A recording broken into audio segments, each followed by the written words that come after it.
Hey guys, welcome to the very first ever edition of Backyard Mechanic with Sergeant Black.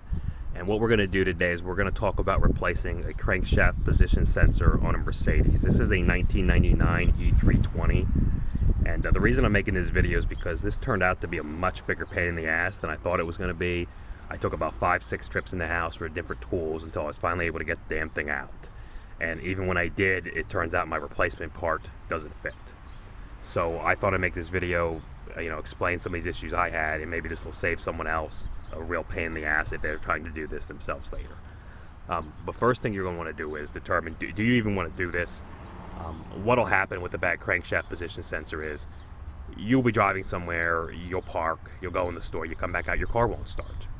You let the car sit there long enough, eventually it will start again. Half hour, 45 minutes, hour, it'll start up again. Sometimes it's only even 10 minutes. And then again, you'll be driving fine, and then if the car is warm, you'll have a hard time getting it to start. Sometimes it starts just fine, sometimes it doesn't. It's tricky. It even will sometimes cut out on you in traffic if you're like a red light or something. If you're not have your foot on the gas, the car will just shut off, and then it will refuse to restart, and you'll be sitting there and need pushed to the road.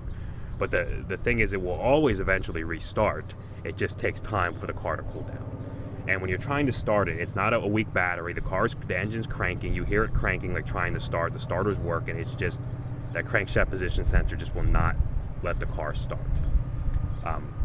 Fortunately, the part's only about 40 bucks. And what you're going to do is you're going to come under here. Do this before you go buy the part, please. Come under here and pull this hood off. This is a plastic hood. If you just grab around the edges and pry it, it comes up. Mine's already loose from sitting there because I took it off. But just pry that off, throw it to the side. And then I'm on the passenger side of the car looking at the engine. And the thing is back here. It's down under here. What you'll do is up in this corner here, you'll find a wire.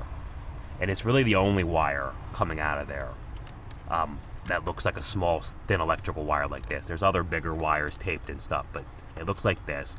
And this leads down under there. Okay, and what you're gonna wanna do is get a flashlight and shine it down there. And it's going to be very difficult to see this.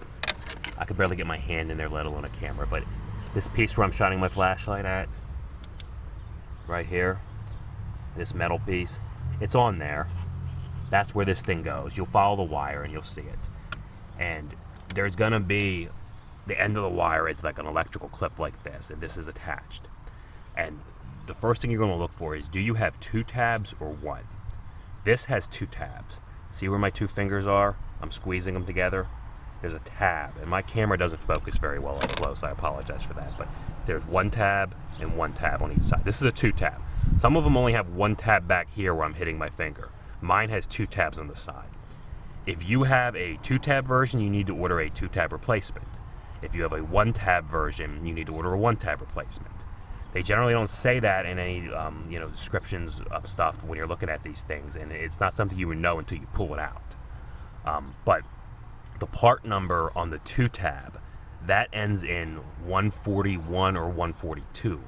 The part number on the 1 tab ends in 170 or 171.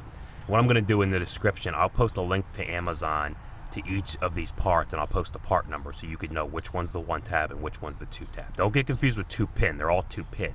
It's the 2 tab. But even if you figure that out right and get the right replacement part, this is still a real pain in the ass to get to.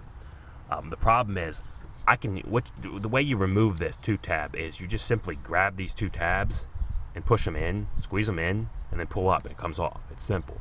But you can't get a finger on the left tab to squeeze in. This right tab, where my finger is, you can easily get your finger on there and squeeze it. This where my thumb is, you can't. It's down against the metal thing. So what you're going to want to do is just get a really long screwdriver like this, put it in there, and just pry it, push it against this tab with your left hand, and then reach down with your right hand and squeeze this tab in at the same time, and then wiggle the thing up. So you need the screwdriver to get this stupid tab off. Once you do that, you're going to want to try to take out. Here we go. I got the part here, and you're going to want to take this thing out. This is things down here like this. There's a screw that goes through this hole that holds this thing into the car. And this is what it looks like after you've pulled that electrical connector off. You just see this. Where my thumb is, there's a screw holding that in. The problem is you can't even see that screw. It's at an angle like this down there. You can feel it with your thumb or finger, but you can't see it. You can barely get a hand down there. When you do get a hand down there, it's hard to tell what kind of screw this is. It's actually one of these weird Torx screws. You need an E8 socket. E8 it's called, to take the thing off. And I'm going to show you that here in a second. Okay, we're going to do the rest of this video inside my kitchen because it's just too difficult for me to hold the camera and film it, and we don't need to be at the car to see the rest of this. This is the screw that we took off, and as you can see, it's got like a star design on the head, so that's why you need this special E8 socket that will fit on there. Okay, but once I got that on there, it was still difficult to get this out because of where it's located. So I'm going to show you what setup I use as far as tools to get this out. Now, if you're experienced with this kind of work, you probably don't need to watch the rest of this, but for a beginner, this could be helpful. So I have this special E8 socket that fits perfectly on this little star screw. So we need to get that on the screw. The second thing we need to do is we need to get a U-joint adapter on there. So I'm going to push that on there. This will allow me to swivel that into all sorts of positions. Otherwise, it's just at too bad of an angle to get your ratchet on there straight. In addition to the U-joint, you're going to want to get an extension. So I'm going to put that on there. I actually need an adapter on this piece, but you may or may not need an adapter. But you get your extension on there. And then finally you hook your ratchet to the end of this so you can put this down in the car and have your ratchet up here. Okay, so I'm going to put my ratchet on there. Now I actually needed to get my ratchet bent into some weird configuration like this. I have one of those bendable ratchets. So I could crank it like this, but if you get a long enough extension bar, you may be able to just keep your ratchet in a normal situation. One last piece of advice on this is, do not try to put this all together like this and then put it on that screw. It's not going to happen. What I would say is just get the U-joint adapter and the socket together, reach in and put that on the screw by itself, barehanded, don't use gloves, they just get in your way in this. Get that on the screw first. Have it standing there on the screw like that by itself. Then you'll reach down with your extension and put that extension on, and then you attach your ratchet. If you put the whole setup together first, it's just, there's just so little room in there to actually get it on there, and you're carrying too much stuff. So just get the actual socket and the U-joint on the screw first by itself. Then shove your extension down there and attach it like that, and then shove your ratchet down there and attach it. That's the easiest way to get it on there. Now lastly, we're going to talk about the actual crankshaft position sensors that we're replacing. The one on the left, this one is the 2-tab.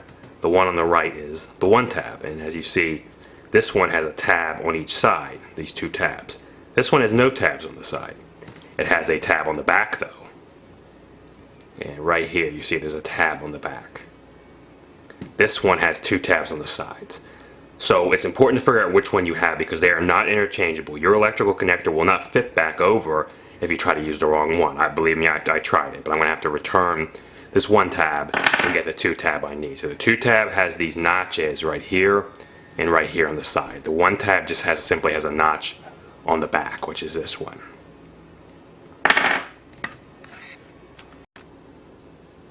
Okay, well that about sums it all up.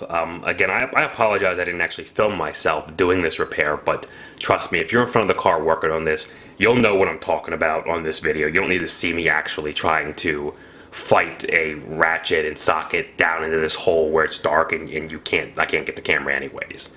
But hopefully this helps someone out. And if you like this video, give it a thumbs up. Thanks a lot.